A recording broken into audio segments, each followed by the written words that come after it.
अस्सलाम वालेकुम वरहमतुल्लाहि वबरकातुहू। 12वें पारे के आगाज़ में सूरह हूद की आयत हैं। अल्लाह ताला ने हज़रत हूद अलैहिस्सलाम को कौम आद पर मबूस फरमाया था। इस कौम ने हज़रत हूद अलैहिस्सलाम की नाफरमानी की और आप अलैहिस्सलाम उनको अल्लाह की राह की तरफ बुलाते रहे, एक अल्लाह की राह की तरफ बुलाते रहे, तौहीद का दर्स देते रहे। लेकिन उन्होंने आपकी मुसलसल नाफरमानी की, अल्लाह ताला के अहकामात की नाफरमानी की और आखिरकार वो अल्लाह ताला के अज़ाब का शिकार हुए। मज़ीद अल्लाह रब्बुल इज़्ज़त ने दूसरी कौमों का भी ज़िक्र फरमाया है कि कैसे हज़रत नूह अलैहिस्सलाम की कौम ने भी उनकी नाफरमानी की। 950 साल तक उन्होंने तबलीग की, आखिरकार वो पानी के अज़ाब का शिकार हुए। हत्ता कि हज़रत नूह अलैहिस्सलाम का बेटा भी उसमें डूब गया। हज़रत सालेह अलैहिस्सलाम का ऊँटनी वाला वाक़या भी पहले मैं आपसे बयान कर चुका हूँ, उनकी कौम का भी ज़िक्र है, वो भी अल्लाह के अज़ाब का शिकार हुए। इसी तरह अगली आयत में हज़रत लूत अलैहिस्सलाम की कौम का ज़िक्र है कि कैसे वो हमजिन्स परस्ती का शिकार थे और फरिश्ते आए उनके पास, उनको बताया सारे मामलात का, अल्लाह के अज़ाब का आगाह कर दिया। और हज़रत लूत अलैहिस्सलाम अपने कुछ करीबी साथियों को जो अल्लाह पर ईमान रखते थे और गलत कामों की तरफ उनका रुझान नहीं था, वो अल्लाह के हुक्म से निकल गए वहाँ पर।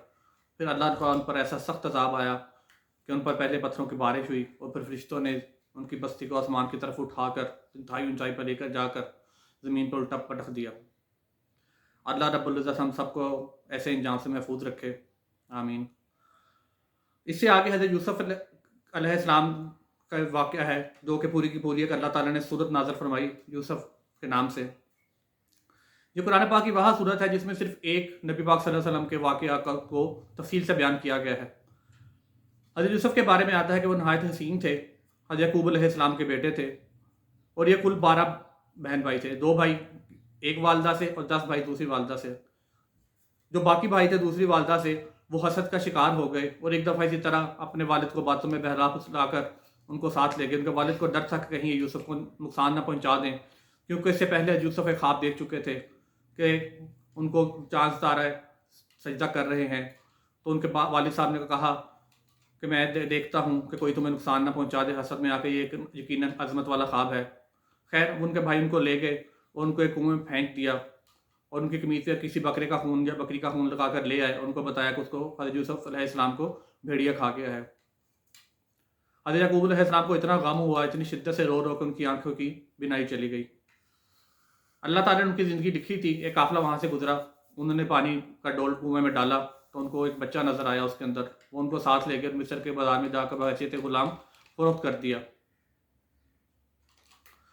वहाँ अज़ीज़ मिस्र ने उनको अपनी कस्टडी में रख लिया, अपने पास रख लिया और उनके घर का एक फ़र्द तकरीबन बन के वो रहने लगे। चूँकि वो इंतहाई खूबसूरत थे, इसलिए अज़ीज़ मिस्र की बीवी ने उन पर गलत नज़र डाली, गलत काम की तरफ उनको अपने माइल करना चाहा। लेकिन हज़रत यूसुफ़ ने कहा कि मैं अल्लाह से डरता हूँ और उन्होंने वहाँ से भागने में अफ़ियत समझी। उनकी बीवी उनके पीछे भागी, हज़रत अज़ीज़ मिस्र की, तो उसने उनकी कमीज़ को पकड़ा, वो पीछे से फट गई और इल्ज़ाम बाद में हज़रत यूसुफ़ पर लगा दिया कि ये मेरे साथ दस्तराज़ी करना चाहता था। एक आदमी से पूछा गया तो उसने बताया कि अगर कमीज़ आगे से फटी है तो यूसुफ़ झूठा है और अगर कमीज़ पीछे से फटी है तो यूसुफ़ सच्चा है। अज़ीज़ मिस्र ने हकीकत जानते हुए भी नबी हज़रत यूसुफ़ अलैहिस्सलाम को ज़ंदान में, उसमें जेल में डाल दिया। वहाँ पर वो कुछ अरसा रहे। वहाँ पे एक बंदे ने कुछ ख्वाब देखा, आप अलैहिस्सलाम ने उसकी ताबीर उसको बताई तो वो ताबीर सच साबित हुई।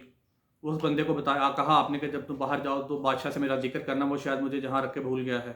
लेकिन वो आदमी भूल गया। इसी तरह बादशाह को एक दफ़ा ख्वाब आया जिसमें कहत और खुशहाली और खुशहाली की भी अलामत थी।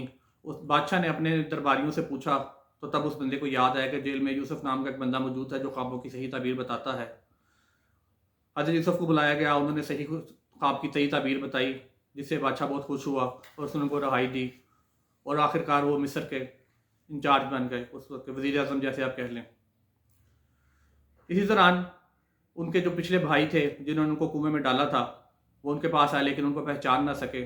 आपने एक तदबीर की और उनको किसी तरह मजबूर किया कि वो अपने जो दूसरा छोटा भाई उनका जो उनकी वालदा से था उसको भी लेकर आएँ और उसको फिर किसी तदबीर के ज़रिए अपने पास रख लिया।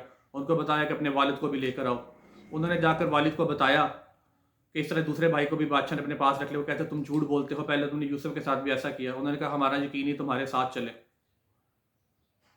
وہ دربار میں آئے تو یوسف علیہ السلام نے ان پر اپنی قمیض دی، ان کی آنکھوں پہ ڈالی تو یعقوب علیہ السلام کی روشنی واپس آ گئی، انہوں نے اپنے بیٹے کو پہچان لیا، اور تب ان بھائیوں کو بھی پتہ چلا کہ ہم جس شخص کے پاس کھڑے ہیں، جس کو ہم نے اپنی طرف سے ختم کر دیا تھا حسد میں رہ کر، وہ شخص اس وقت مصر کا بادشاہ ہے۔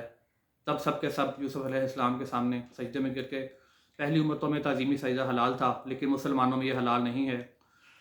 اس بری سورہ مبارکہ میں اللہ تعالیٰ نے مختلف واقعات کے ذریعے ہمیں یہ بات سمجھانے کی کوشش کی ہے کہ بے شک حسد ایک ایسی چیز ہے کہ جو کسی کو بھی نقصان پہنچا سکتی ہے۔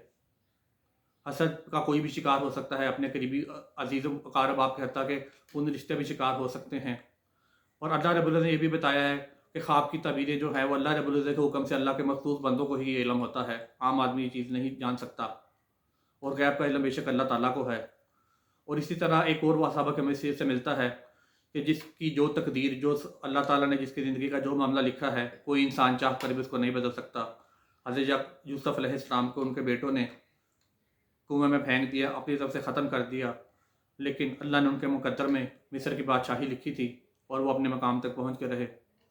اللہ رب العزت سے دعا ہے کہ اللہ رب العزت ہمیں قرآن پاک کو پڑھنے، سمجھنے، اس پر عمل کرنے اور اس سے ہدایت لینے کی توفیق عطا فرمائے۔ بے شک ہدایت اللہ ہی کے ذمے ہے، لیکن ہمیں دعا کرتے رہنا چاہیے کہ اللہ ہمیں سچی ہدایت عطا فرمائے اور ایسی ہدایت عطا فرمائے جس کے بعد گمراہی نہ ہو۔ آمین۔ السلام علیکم ورحمۃ اللہ وبرکاتہ۔